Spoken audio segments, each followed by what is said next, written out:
Silakan dirapikan terlebih dahulu pakaiannya jika masih ada yang belum rapi. Bajunya dimasukkan.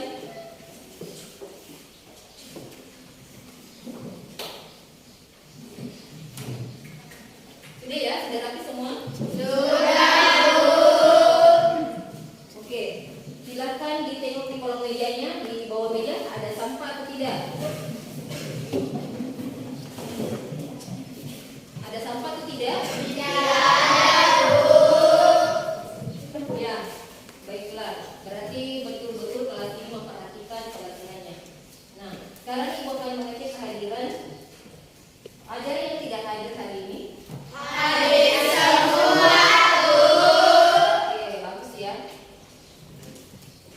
Nah, sekarang memulai pembelajaran kita hari ini, kita akan menyanyikan salah satu lagu wajib nasional, yaitu lagu Maju Tak Lestari.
pembelajaran kita pada hari ini. Siapa yang masih ingat materi minggu lalu? Saya, Bu. Ya, silakan Nadia. Materi yang dipelajari minggu lalu adalah norma-norma dalam kehidupan bermasyarakat. Ya, betul sekali ya. Jadi, materi kita minggu lalu itu mengenai norma-norma dalam kehidupan Bermasyarakat. Ada yang bisa menjawab apa itu pengertian norma? Saya, Bu. Ya, Aisyah, silakan. Pengertian norma adalah suatu kaidah yang digunakan sebagai standar atau ukuran untuk mengatur tingkah laku manusia dalam masyarakat. Ya. Jadi norma itu adalah suatu kaidah yang digunakan sebagai standar atau ukuran untuk mengatur perbuatan atau tingkah laku manusia dalam kehidupan. Nah, sekarang ada berapa macam norma? 4. Ada yang bisa menyebutkan 4 macam norma tersebut? Saya, Bu. Ya, silakan kita. Macam-macam norma ada 4, yaitu norma agama, norma kesusilaan, norma kesopanan, dan norma hukum. Ya, betul. Oke.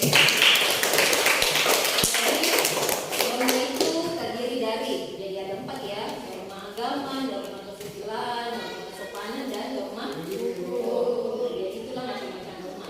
Nah, kira-kira ada yang tahu materi apa yang kita pelajari hari ini? Saya, Bu. Ya, silakan.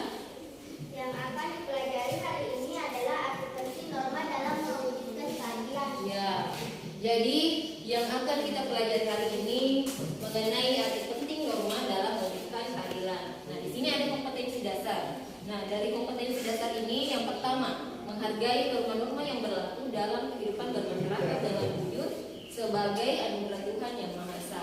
Kemudian yang kedua, mematuhi norma-norma yang berlaku dalam kehidupan bermasyarakat untuk mewujudkan keadilan. Kemudian yang ketiga, memahami norma-norma yang berlaku dalam kehidupan bermasyarakat untuk mewujudkan keadilan. Kemudian yang keempat, mengampanyekan perilaku sesuai norma-norma yang berlaku dalam kehidupan bermasyarakat untuk mewujudkan keadilan. Jadi itu kompetensi dasarnya. Kemudian adapun tujuan pembelajaran kita hari ini, seperti pada pertemuan minggu lalu kita menggunakan model pembelajaran PBL atau problem based learning. Nah, hari ini juga kita menggunakan model pembelajaran tersebut. Jadi melalui kegiatan mengamati, menanya, mengumpulkan, mengasosiasi, mengkomunikasikan, peserta didik dapat pertama menguraikan macam-macam keadilan, kemudian menyajikan hasil telaah kasus hukum dalam masyarakat. Nah, seperti yang akan kita diskusikan sebentar dalam setiap kelompok. Kemudian yang ketiga, menganalisis pentingnya norma hukum dalam kehidupan bermasyarakat, berbangsa, dan bernegara. Kemudian yang keempat, menyajikan hasil telaah tentang pentingnya norma dalam kehidupan bermasyarakat, berbangsa, dan bernegara dengan penuh tanggung jawab. Nah, itulah tujuan pembelajaran kita hari ini. Sekarang, Ibu akan memutarkan sebuah video. Jujur ya, saya bicara dalam dulu kan saya oknum polisi yang baik itu, maksudnya polisi yang baik itu kan cuma ada di TV aja sih. Juga mereka kita.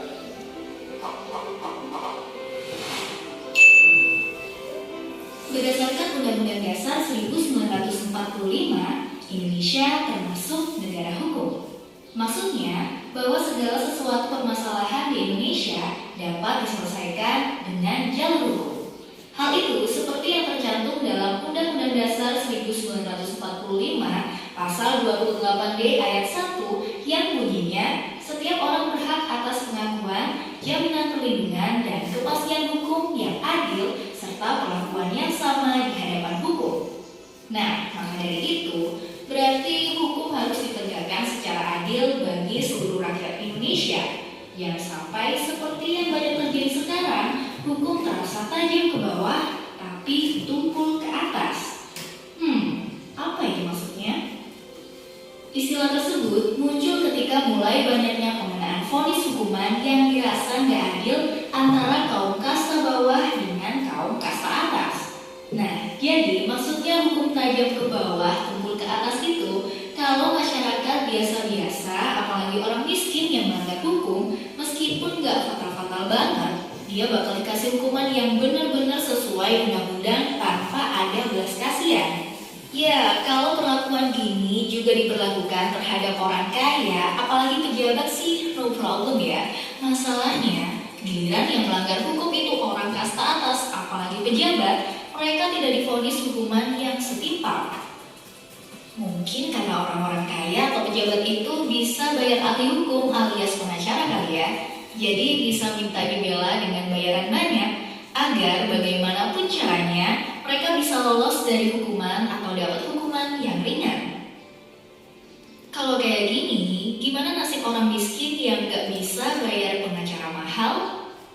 Terus kalau dipikir-pikir, semua putusan hukum ada di tangan penegak hukum kan guys? Jadi yang kurang tepat itu salahnya orang miskin yang gak bisa membela dirinya atau penegak hukum yang mudah dipengaruhi pelaku kriminal atau kejahatan yang kaya dalam membela dirinya.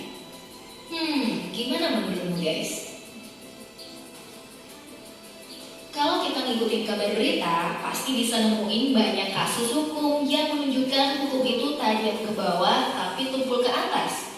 Sebut saja kasus pencurian 3 biji kakao yang nilainya tidak lebih dari Rp10.000 oleh nenek Minah yang kemudian divonis 1,5 bulan. Kasus pencurian semangka, kasus pencurian pisang, dan kasus pencurian sandal jepit oleh AA. Kasus-kasus ini menggambarkan betapa bobroknya penegakan hukum bangsa kita. Banyak kasus korupsi yang sangat merugikan negara kita terlepas dari jeratan hukum. Mendapat hukuman ringan, bahkan para terpidana kasus korupsi mendapat fasilitas-fasilitas yang mewah di penjara. Nah, yang masih hangat nih, berita tentang korban salah tangkap yaitu 4 orang pengamen. Menurut beritanya sih, mereka ini dituduh melakukan pembunuhan terhadap korban yang ditemukan tewas di bawah jembatan Cipulir. Mereka dipaksa mengaku bahwa merekalah yang membunuh korban, kemudian ditahan hingga 3 tahun dan mendapatkan perlakuan kasar dari pihak kepolisian selama itu. Hingga pada akhirnya dibantu oleh lembaga bantuan hukum dan ternyata mereka tidak bersalah. Karena perlakuan dipaksa mengaku dan diperlakukan kasar di penjara, mereka mengajukan ganti rugi ke pengadilan. Namun sayangnya guys, gugatan mereka tidak dipenuhi. Katanya sih, gugatannya udah kadaluarsa. Pengajuan gugatan ini masih berlanjut sih, karena tetap ada pembelaan dari kuasa hukum pengamen tersebut dengan dasar pasal yang sama. Di satu sisi, gugatannya dinilai kadaluarsa karena menurut undang-undang maksimal diajukan 3 bulan setelah putusan atau vonis bersalah dan ternyata diajukan setelah 3 tahun. Di sisi lain, dengan penafsiran berbeda, undang-undang yang dimaksud ada kata atau 3 bulan setelah putusan vonis bersalah atau setelah salinan putusan vonis tidak bersalah yang baru terbit Maret 2019 lalu yang kalau dihitung sampai pengajuan gugatan belum sampai 3 bulan. Wah, yang bener yang mana ya guys? Hayo, para ahli hukum wajib komen nih. Tapi yang dimaksud ahli hukum yang gimana dulu nih? Mungkin bisa dikatakan setiap orang yang jebolan pendidikan hukum bisa dikatakan ahli hukum ya, apalagi yang sudah berprofesi menggunakan gelar hukumnya. Tapi bukankah kalau jadi ahli hukum juga harus punya sikap hukum yang baik? Nah, kalau melihat gugatan ganti rugi dari para pengamen tadi, gimana nih guys? Yang sama-sama dikatakan ahli hukum saja sudah berbeda penafsiran pasal undang-undang hukum pidana dan jadi perdebatan sesama mereka. Kira-kira apakah kedua ahli hukum tersebut, yaitu hakim yang memutuskan gugatan dan pengacara mereka, bisa memiliki sikap hukum yang baik? Gimana nanti putusan akhirnya ya? Bagaimanapun, keputusan akhir tetap di palu sang hakim. Oke, tanpa mengkritik atau menyalahkan siapapun, gimana opini kalian nih guys? Tulis di kolom komentar ya.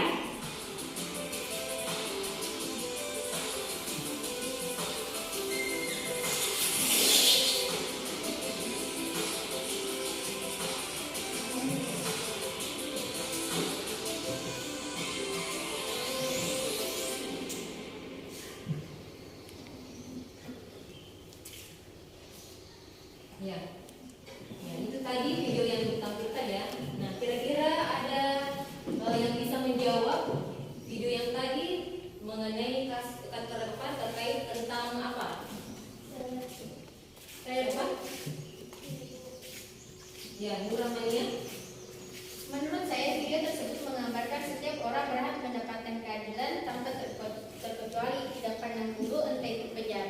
orang miskin atau orang kaya. Ya, ada pendapat lain? Saya Bu. Dari Junita? Menurut saya, video tersebut menunjukkan adanya ketidakadilan yang berlaku dikarenakan adanya hal yang tidak sesuai dengan kenyataannya. Misalnya, tidak sama dengan hukum yang berlaku dengan peraturan yang berlaku. Ya, masih ada pendapat lain? Saya Bu. Menurut saya, video tersebut menggambarkan hukum di Indonesia dinilai belum mampu memberikan keadilan kepada masyarakat yang tertindas. Justru sebaliknya, hukum menjadi alat bagi pemenang kekuasaan untuk bertindak semena-mena. Ya, masih ada? Ya, jadi video yang tadi dari yang sudah Ibu tampilkan di atas. Nah, sebagaimana yang kita ketahui dari video yang tadi bahwa Indonesia itu adalah negara hukum ya. Nah, sebagai negara hukum tentunya penegakan hukum telah diatur dalam Undang-Undang Dasar tahun 1945, yaitu pasal berapa? Pasal 27 ayat 1 ya. Nah, di mana semua orang diperlakukan sama di hadapan hukum. Jadi setiap manusia itu berhak memperoleh keadilan. Seperti yang tercantum dalam Pancasila sila kelima, bunyinya keadilan sosial bagi seluruh rakyat Indonesia. Jadi keadilan sosial bagi seluruh rakyat Indonesia. Maka hal ini sangat jelas bahwa seluruh rakyat Indonesia berhak memperoleh keadilan.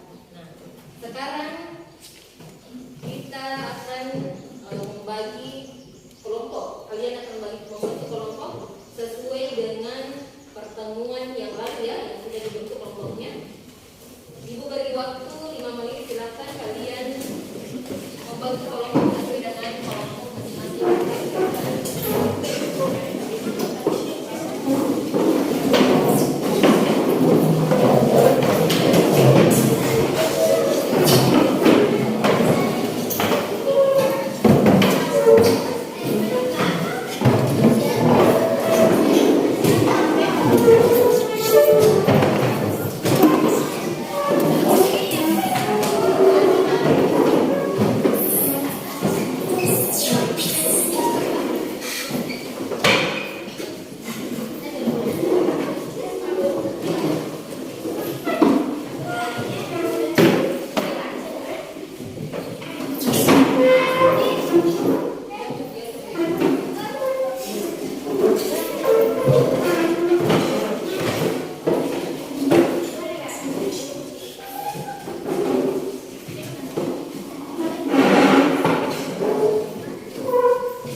hasil diskusi kelompoknya.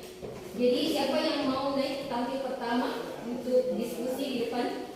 Kita Bu. Ya, silakan kelompok 1 dulu.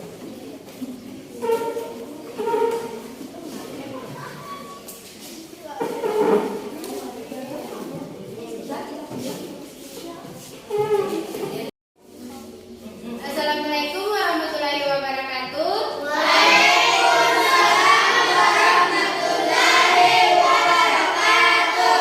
Halo semuanya, perkenalkan kami dari kelompok 1 ingin menunjukkan diskusi kami terkait kasus hukum dalam masyarakat.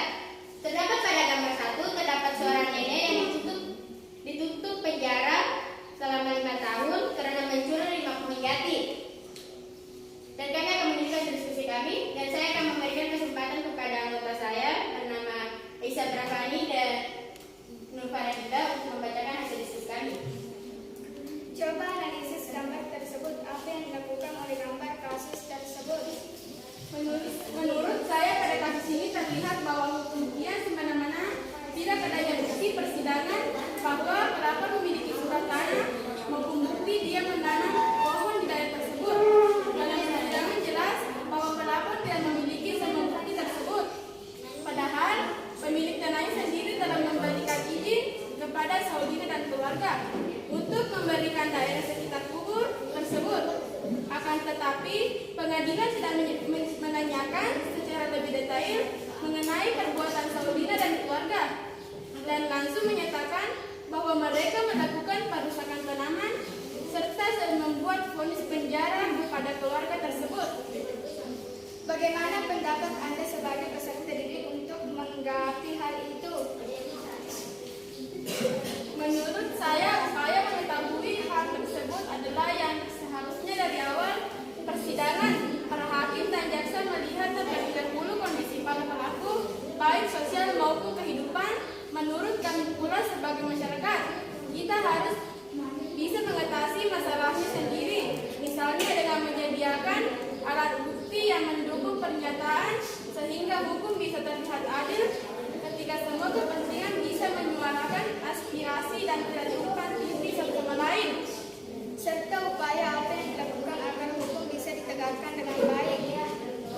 Upaya-upaya yang dilakukan agar hukum bisa ditegakkan dengan baik adalah melalui 1. Pendidikan karakter, 2. Peningkatan kualitas seleksi aparat penegak hukum, 3. Praktik penegak hukum yang tidak berpihak, 4. Pemberian bantuan hukum. Itulah hasil dari diskusi kami. Kami akan memberikan kesempatan kepada anggota kelompok lain untuk mengajukan pertanyaan kepada kami. Silakan. Apakah masih bisa dituntut apabila seseorang melakukan pencurian sedangkan hasil pencurian sudah dikembalikan? Saya dari perwakilan kelompok 1 akan menjawab dari perwakilan kelompok 3. Tindakan pidana pencurian dirumuskan sebagai delik formal yang memiliki beratan pada tindakan, bukan akibat. Sehingga ketika seseorang mencuri barang milik orang lain dan kemudian mengembalikan barang tersebut, perbuatannya tetap dikatakan sebagai suatu tindakan pidana pencurian. Apa mungkin masih ada yang ingin menanyakan pertanyaan? Saya rasa saya sudah berada di perujung presentasi dari kelompok 1. Terdapat poin-poin penting dalam presentasi kami. Mungkin seperti contoh, seharusnya sejak ini kita sudah menegakkan hukum karena hukum bukan hanya penting bagi diri kita sendiri, tetapi untuk lingkungan kita juga. Oke? Sebelum saya menutup presentasi ini, saya akan mengucapkan wassalamualaikum warahmatullahi wabarakatuh.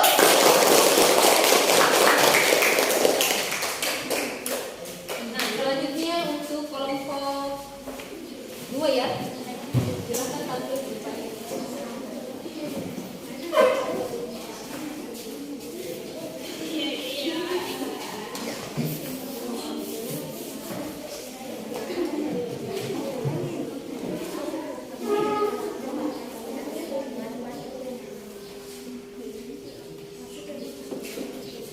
Assalamualaikum warahmatullahi wabarakatuh. Waalaikumsalam warahmatullahi wabarakatuh.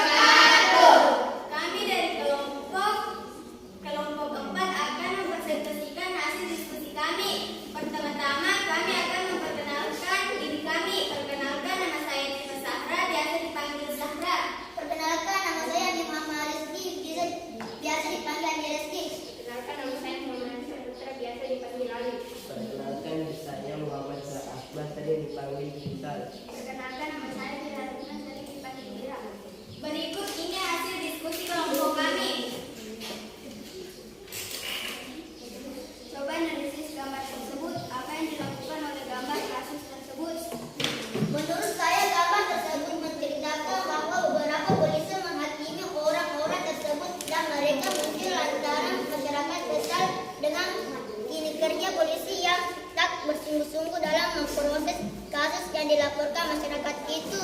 Bersamaan dengan itu pula, masyarakat banyak menceritakan pengalamannya di media sosial saat membuat laporan ke polisi namun tidak lanjutkan dengan berbagai alasan. Dan bagaimana pendapat Anda sebagai peserta didik untuk mengatasi hal itu? Menurut saya, upaya mengatasi hal tersebut adalah dalam menghadapi aksi massa tersebut pada bertanggung jawab menyelenggarakan pengamaran untuk menjamin keamanan dan ketertiban umum sesuai dengan prosedur yang berlaku. Di sini dapat diartikan bahwa polisi berwenang memelihara keamanan, upaya mengatasi dan ketertiban. Serta upaya apa yang dilakukan agar hukum bisa ditegakkan dengan baik? Upaya yang dilakukan agar hukum bisa ditegakkan dengan baik adalah meningkatkan para advokat dan notaris melalui optimalisasi standar dengan kode etik di lingkungan masing-masing. Itulah hasil diskusi kami. Apa ada yang ingin menanyakan pertanyaan? Dipersilahkan. Saya perwakilan dari kelompok 4 akan mengajukan pertanyaan sebagai berikut. Penegak hukum salah satu faktor yang mempengaruhi hukum dalam masyarakat. Apa yang seharusnya dilakukan agar penegak hukum? Oke, baiklah, saya akan menjawab pertanyaan yang ditanyakan oleh kelompok 4. Jadi, sikap lembaga penegak hukum seharusnya bertindak untuk menyelesaikan segala bentuk sengketa atau perselisihan yang terjadi di dalam kehidupan masyarakat, menghukum orang-orang yang melanggar dengan hukum seadil-adilnya sesuai dengan hukum yang telah ditentukan. Itulah jawaban dari kami. Apa masih ada yang ingin menanyakan salah satu pertanyaan? Sudah tidak ada. Oke, karena tidak ada lagi, saya akan menutup presentasi ini dengan ucapan wassalamualaikum warahmatullahi wabarakatuh. Waalaikumsalam warahmatullahi wabarakatuh. Sekarang kita lanjut kelompok berikutnya, kelompok 3 ya. Ya, silakan tampil di depan.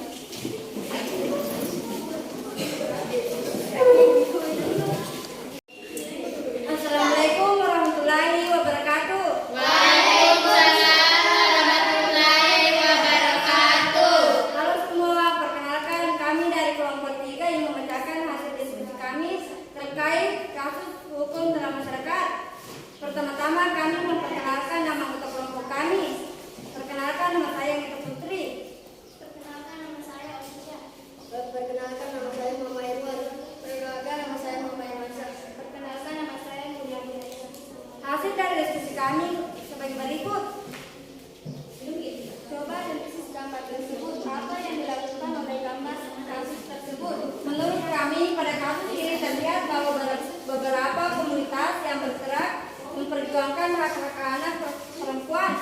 Mereka mengajukan beberapa tuntutan untuk memenuhi hak perempuan, di antaranya dalam RKUHP atau rancangan Kitab Undang-Undang Hukum Pidana, melakukan aksi nyata dalam menghentikan kasus perkawinan anak, akses perlindungan dan pemulihan bagi korban kejahatan seksual, perlindungan sosial dan upaya layak pemberian cuti haid untuk para perempuan serta perlindungan sosial.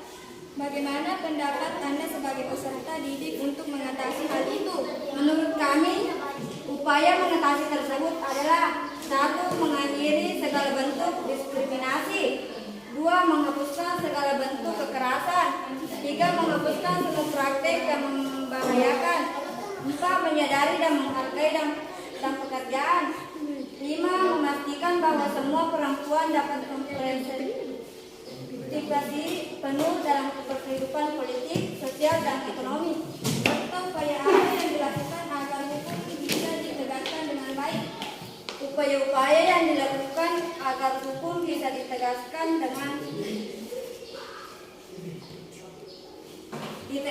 dengan baik adalah: 1. Dari sisi aturan perundang-undangan bahwa UUD tidak boleh ada di celah multivasi harus bisa dijalankan sistematif.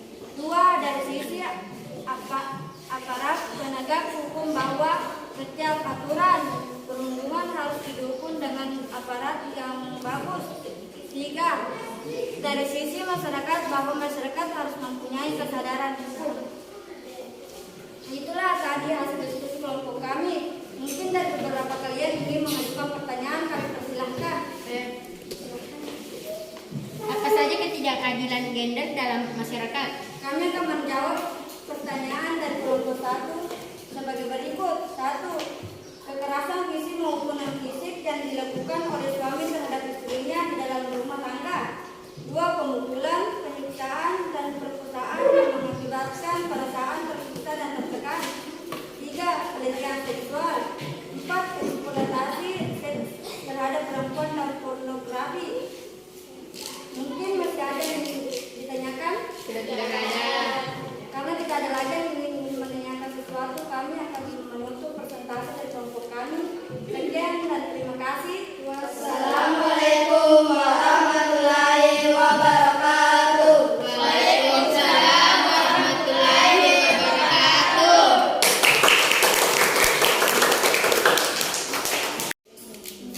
Ya, sekarang kelompok 4 silakan tampil di depan.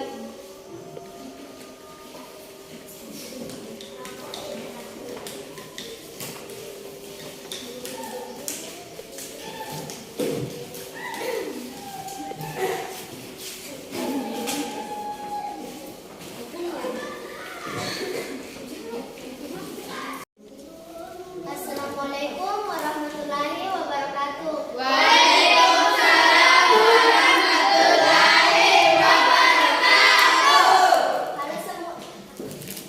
Halo semua, selamat pagi. Perkenalkan, kami dari kelompok 4 akan membacakan hasil presentasi kami. Sebelum itu, kami akan memperkenalkan nama anggota kami terlebih dahulu. Perkenalkan, nama saya Dina Hasan Sabila, biasa dipanggil Dina. Perkenalkan, nama saya Judika Lestari, biasa dipanggil Julia. Perkenalkan, nama saya Gran Ramadana. Perkenalkan, nama saya Perkenalkan, nama saya Reski, biasa dipanggil Nadia. Sekarang kita akan membacakan hasil diskusi jawaban kami sebagai berikut. Coba analisis gambar tersebut. Apa yang dilakukan oleh gambar kasus tersebut? Menurut saya, gambar tersebut menceritakan bahwa ada beberapa ketimpangan yang saat ini masih terjadi dalam negara pasar pekerja, di mana pekerjaan dengan keterampilan tinggi, keterampilan yang rendah hampir tidak memiliki peluang untuk mengembangkan keterampilan mereka. Menurutnya, buruh di Indonesia masih terperangkap dalam pekerjaan informal dengan produktivitas rendah dan pemasukan yang kecil. Kemudian di mana saat terjadi goncangan ekonomi, kelas buruh lebih terkena dampak dengan menurunkan kemampuan untuk memperoleh pemasukan serta melakukan investasi kesehatan dan pendidikan. Dan bagaimana pendapat Anda sebagai peserta didik untuk mengatasi hal itu? Menurut saya, upaya mengatasi hal tersebut adalah seharusnya pemerintah mengkaji kebijakan rumah tinggal atau rusunawa murah bagi buruh atau pekerja, letaknya tidak jauh dari kawasan industri dengan akses transportasi terjangkau. Serta upaya apa yang dilakukan agar hukum bisa ditegakkan dengan baik? Meningkatkan pengawasan dalam proses peradilan secara transparan untuk memudahkan partisipasi masyarakat dalam rangka pengawasan dan pembenahan terhadap sistem manajemen dan administrasi peradilan secara terpadu, menunjang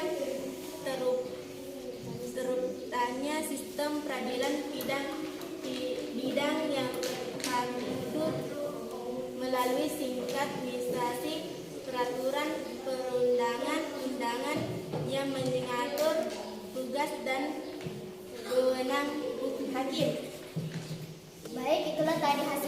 kami. Jika ada dari kelompok lain yang ingin memberikan tanggapan atau pertanyaan, kami persilahkan. Saya dari perwakilan kelompok 2 akan mengajukan pertanyaan. Pertanyaannya adalah mengapa ketidakadilan dianggap sebagai masalah sosial? Baik, saya akan menjawab pertanyaan dari kelompok 2. Jawaban sebagai berikut.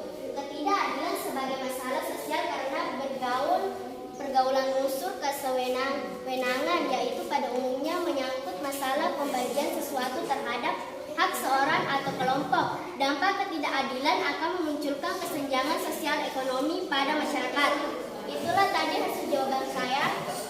Jika ada dari kelompok lain yang ingin memberikan tanggapan atau pertanyaan lain, disilahkan. Baik, jika tidak ada lagi yang ingin memberikan pertanyaan, benar dan salah dari kelompok kami mohon dimaafkan. Kami tutup dengan ucapan Assalamualaikum warahmatullahi wabarakatuh. Waalaikumsalam warahmatullahi wabarakatuh.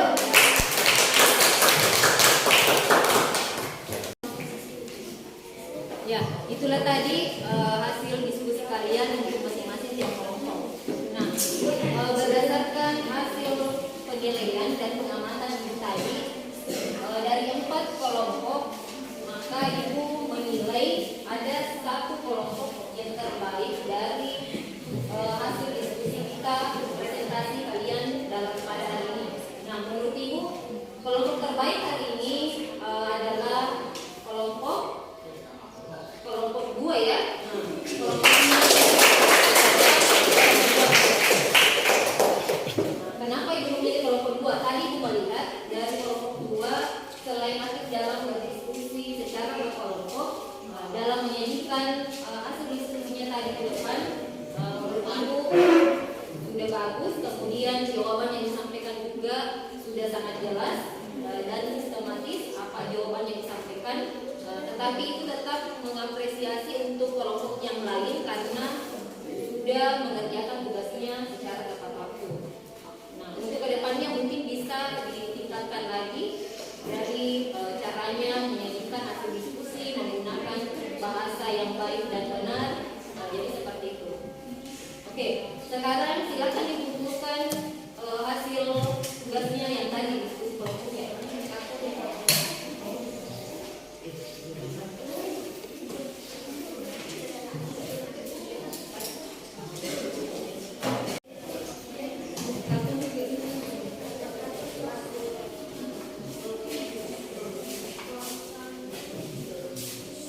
Melaksanakan evaluasi ya dari pembelajaran kita. Ya, tapi sebelumnya kita akan menyimpulkan dulu pembelajaran dari materi pelajaran kita hari ini. Nah, ada yang bisa menyimpulkan pembelajaran kita hari ini? Saya Bu. Nur Paradiba, silakan. Arti penting norma dalam mewujudkan keadilan, aturan dalam masyarakat memiliki arti penting bagi terciptanya ketertiban dan keharmonisan masyarakat. Norma dalam masyarakat terbentuk karena ada berbagai perbedaan individu. Sebagai makhluk individu, manusia memiliki kepribadian, kepenuhan, keinginan, dan tujuan hidup yang berbeda satu dengan yang lain. Ya, masih ada yang bisa menyimpulkan ya? Silakan Rahmania. Pentingnya norma dalam masyarakat antara lain sebagai pedoman dalam bertingkah laku dan menjaga kerukunan anggota masyarakat. Ya, masih ada? Oke, jadi itulah kesimpulan kita pada pembelajaran hari ini. Jadi norma itu sangat penting dalam kehidupan bermasyarakat dan bernegara. Nah, dalam norma itu, pentingnya norma itu ada 3. Yang pertama adalah apa? Yang pertama, pentingnya norma dalam kehidupan sebagai pedoman dalam bertingkah laku dalam masyarakat. Kemudian yang kedua, norma itu juga dijadikan sebagai sistem pengendalian sosial dan menciptakan kerukunan anggota tiap masyarakat. Jadi itu pentingnya norma. Nah, sekarang apa ya, ada yang bisa menjawab apa manfaat yang kalian peroleh setelah mempelajari materi hari ini? Saya Bu. Ya, silakan Rizky. Manfaat yang diperoleh mempelajari nilai-nilai keadilan adalah mencegah perpecahan, memudahkan segala urusan, mengurangi kecemburuan sosial. Ya, betul ya. Jadi manfaat yang kita peroleh setelah mempelajari nilai-nilai keadilan itu ya, 3 seperti yang dikemukakan oleh temannya tadi, itu sudah betul. Nah sekarang sikap apa yang perlu kalian manifestasikan dalam kehidupan sehari-hari dalam mempelajari setelah mempelajari materi yang tadi? Ya, Tiko silakan. Sikap yang perlu dimanifestasikan setelah mempelajari nilai-nilai keadilan adalah menjunjung tinggi semangat kekeluargaan dan gotong royong, peduli terhadap penderitaan yang dialami orang lain. Ya, masih ada pendapat lain? Saya Bu. Kali, silakan. Sikap yang perlu dimanifestasikan setelah mempelajari nilai keadilan adalah 1. Tidak melakukan perbuatan-perbuatan yang merugikan kepentingan umum. 2. Menjaga keseimbangan antara hak dan kewajiban. Ya, jadi itulah sikap yang perlu kita manifestasikan atau kita terapkan dalam kehidupan sehari-hari. Nah, masih ada satu lagi. Bila dalam kehidupan bermasyarakat, kira-kira jika tidak ada keadilan, nah apa yang terjadi dalam kehidupan masyarakat jika tidak ada keadilan? Hari yang bisa jawab? Ali? 1. Hukum menjadi alat untuk menindas yang lemah. 2. Terjadinya kekacauan di segala sektor. 3. Manusia akan hidup bebas, namun di saat sama juga kehilangan kebebasannya. Iya, jadi betul ya. Nah, jadi itulah yang akan terjadi apabila dalam kehidupan masyarakat tidak ada keadilan. Nah, sekarang kita akan melaksanakan evaluasi. Jadi ini Ibu akan bagikan soalnya untuk tiap-tiap siswa. Jadi Ibu akan membagikan soal evaluasi ya.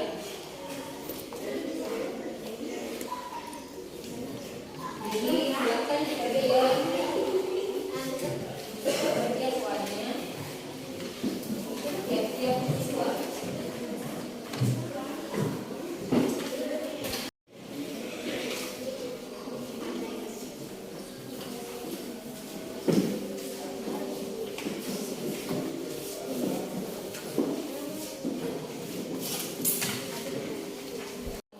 Silakan kalian kerjakan masing-masing. Jadi Ibu beri waktu 10 menit untuk mengerjakannya. Silakan.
depan ya.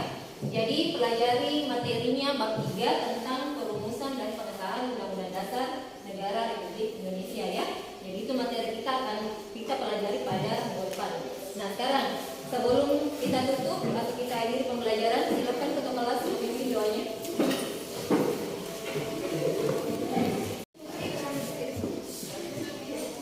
Sudah siap, Rod? Teman-teman, sebelum kita pulang, marilah kita membaca doa. Doa dimulai.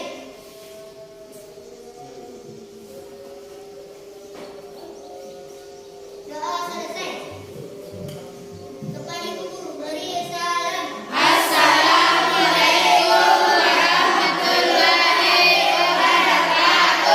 Ya, Waalaikumsalam warahmatullahi wabarakatuh.